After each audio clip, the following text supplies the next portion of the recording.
Hey everyone, welcome to episode of God Creates the World in 6 Days and Rests on the Seventh. In this series, we're going to be looking at the big picture narrative of the Bible.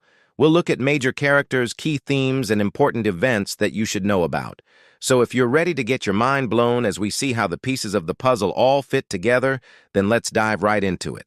The first thing God did, according to the Bible, was create the world. And he did it pretty quickly, too. In 6 days, God created the sun, the moon, the stars, the earth, the oceans, the animals, the plants, and people. And then on the seventh day, he rested. Genesis chapter 1 gives us a day-by-day account of creation, and I want to read it to you. So on the first day, God said, "Let there be light." And there was light. And God saw that the light was good. And God separated the light from the darkness. And God called the light day, and the darkness he called night. And there was evening, and there was morning, the first day. Then God said, "Let there be an expanse in the midst of the waters, and let it divide the waters from the waters." And God made the expanse, and divided the waters, which were under the expanse, from the waters which were above the expanse. And it was so. And God called the expanse heaven. And there was evening, and there was morning, the second day. And God said, "Let the waters under the heavens be gathered together into one place, and let the dry land appear." And it was so. And God called the dry land earth, and the gathering together of the waters he called seas. And God saw that it was good.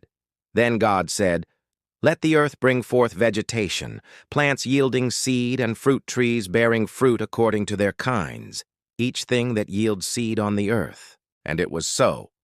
The earth brought forth vegetation, plants yielding seed according to their own kinds, and trees bearing fruit, whose seeds were in them according to their kinds. And God saw that it was good. And there was evening, and there was morning, the third day. Then God said, "Let there be lights in the expanse of the heavens to divide the day from the night, and let them be for signs and seasons, for days and years, and let them be for lights in the expanse of the heavens to divide the day from the night, and let them be for signs and seasons, and for days and years, and for all the feast of the earth, and for all the feast of the earth, and for all the days, times, and seasons." And it was so. God made 2 great lights, the greater light to rule the day, and the lesser light to rule the night. He made the stars also. And God set them in the expanse of the heavens to divide the day from the night, and to rule over the day and over the night, and to divide the light from the darkness. And God saw that it was good. And there was evening, and there was morning, the fourth day. And God said, "Let there be a firmament in the midst of the waters, and let it divide the waters from the waters." And God made the firmament, and divided the waters which were under the firmament from the waters which were above the firmament. And it was so. And God blessed them, and God said, "Be fruitful and multiply, and fill the waters in the seas and in the rivers, and let the birds multiply on the earth."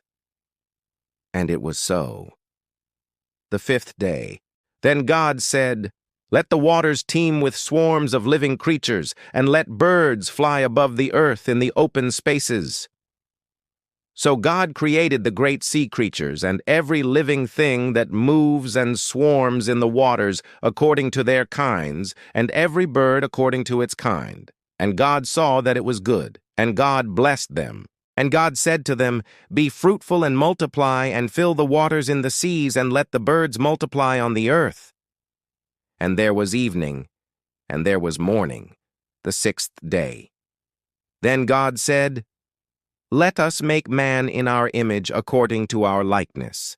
Let them have dominion over the fish of the sea, over the birds of the heavens, and over the livestock, and over all the earth and everything that moves on the earth."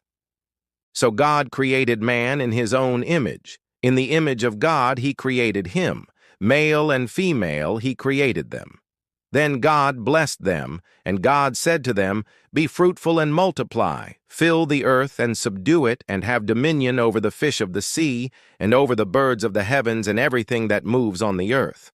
And God saw everything that he had made, and indeed it was very good. Thus the evening and the morning were the sixth day. You might think that creating the world in 6 days is kind of a short amount of time, But when you really think about it, we are pretty complex beings, and everything we need to survive wasn't around on day one. Take the air we breathe, for example. Well, on day one, God created light and separated it from darkness. But it wasn't until day 3 that he created the land and the seas and the atmosphere, which is like a big blanket of gases surrounding the earth, which includes the oxygen we need to live. And while we're on the subject of air, it's also thanks to God that there are no deadly predators that just so happen to be airborne. Just imagine being a human and being the prey of a giant flying dinosaur. Yikes. And not only that, but take the sun, the moon, and the stars. If they were any closer or any farther away, the Earth wouldn't be habitable. Also, the chemical composition of the Earth is perfect for life as we know it.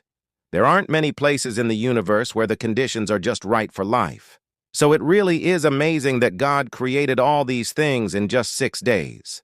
But after all that work, it's no surprise that he took the 7th day to rest. But he didn't just rest because he was tired.